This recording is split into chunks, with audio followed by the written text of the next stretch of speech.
You pay rent every month. The money leaves your account and never comes back. No ownership. No asset. No return. It feels like loss. So you tell yourself something simple. I need to buy a house. Because buying feels like the opposite. Like progress. Like control. Like finally winning the game. But here's the part no one likes to say out loud. In 2026, buying a house can quietly become one of the most expensive financial traps you'll ever step into. Not always. Not for everyone. But far more often than people admit. Let's slow this down. Because the story most people believe is clean. Renting is wasting money. Buying is building wealth. Simple. Almost too simple.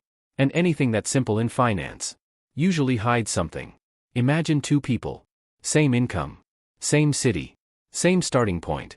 One rents. One buys. Fast forward 10 years. You expect one outcome. The homeowner wins. But sometimes, that's not what happens. And the reason sits beneath the surface. Let's start with renting. You pay monthly. You get a place to live. That's it. No illusion. No hidden narrative. It's a transaction. A cost for flexibility. And yes, that cost feels painful. Because it's visible. Immediate. You see the money leave. Every month. No story attached to it. Now look at buying. The same payment exists. But it feels different. Because now, there's a story. I'm building equity. I'm investing. This is mine. And that story changes how the numbers feel. Not how they work. Just how they feel. Let's walk into the numbers. You buy a house. You put down a large chunk up front. Years of savings, gone in a moment. Then the monthly payments begin. Mortgage. Interest. Property taxes. Maintenance. Insurance. It looks manageable. Because it's framed as one payment. But it's not one cost. It's layers. Here's where things get uncomfortable. In the early years, most of your mortgage payment isn't building ownership. It's paying interest. You're not buying your house yet. You're servicing the cost of borrowing. Month after month. Year after year. And the actual ownership? It moves slowly. Almost invisibly. Now compare that to rent. Rent is pure expense. But it's honest. Buying feels like investment. But early on, it behaves a lot like rent. Just more complicated. And often more expensive. Now layer something on top. Flexibility. Renting gives you options. You can move. Adjust. Change direction. Your life evolves. And your housing can follow. Buying locks you in. Not emotionally. Financially. Selling isn't simple. Moving isn't frictionless. Every decision becomes heavier. Because there's an asset attached. Now imagine this. Your career changes. Your city changes. Your priorities shift. But your house stays where it is. And suddenly, what felt like stability becomes restriction. Now let's go deeper. Opportunity cost. This is the part most people don't calculate. That down payment you made? It didn't just buy a house. It removed options. That money could have been invested. Diversified. Liquid. Instead, it's locked into one asset. One location. One market. And here's the risk people underestimate. Housing doesn't always move up. It moves slowly. Sometimes sideways. Sometimes down. And when it stalls, everything stalls with it. Your capital. Your flexibility. Your decisions. Now contrast that with renting and investing. Rent stays a cost. But your capital stays free. Invested elsewhere. Growing differently. More liquid. More adaptable. It's not as emotionally satisfying. But financially, it can be more efficient. Now here's the irony. People don't buy houses purely for numbers. They buy for certainty. For identity. For control. For the feeling of having made it. And that feeling is powerful. It just doesn't always align with reality. Let's bring in 2026. Because the environment matters. Interest rates are higher than people got used to. Property prices, in many places, remain elevated. Which creates a strange combination. High entry cost. High borrowing cost. And slower growth expectations. So now the math shifts. What used to be an obvious advantage becomes conditional. Depends on timing. Depends on location. Depends on how long you stay, and most importantly, depends on what you give up to buy. Now let's talk about time horizon. Because this is where buying can still make sense. Long term. Very long term. If you stay in the same place for years, sometimes decades, the math starts to work in your favor.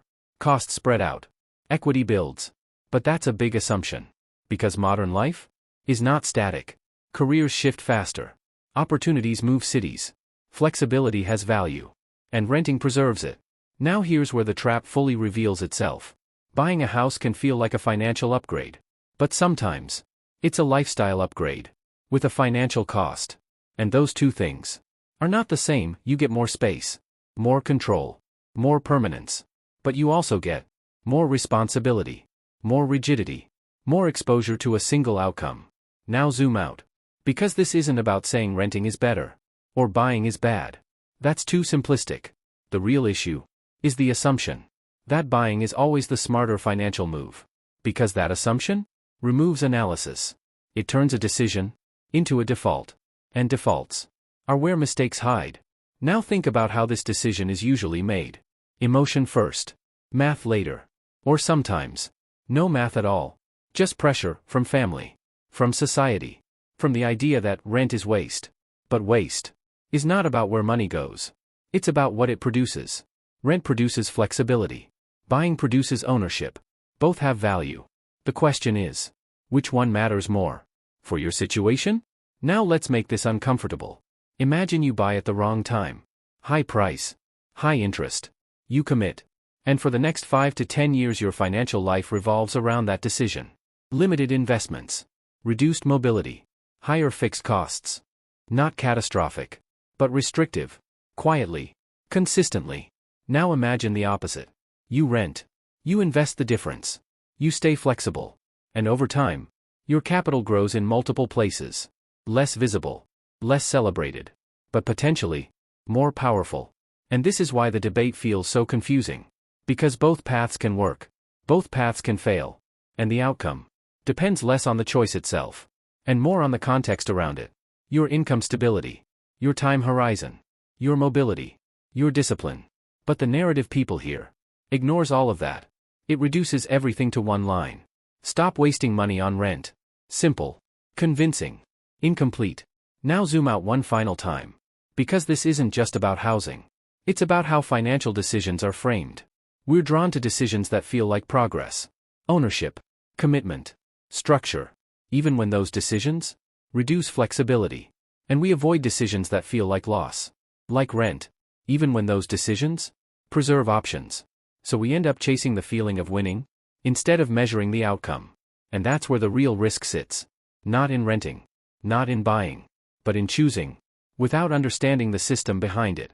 So before you decide, before you commit to a house, or convince yourself rent is a mistake, pause. Not to avoid the decision, but to see it clearly. Because the real question isn't, is renting wasting money? Or is buying always better? The real question is, what is this decision actually doing to your financial future? Over the next 10 years?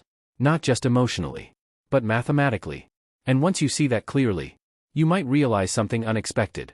You weren't choosing between wasting money and building wealth. You were choosing between two different systems, each with its own cost, its own risk, its own illusion. And the one that looks smarter isn't always the one that leaves you better off.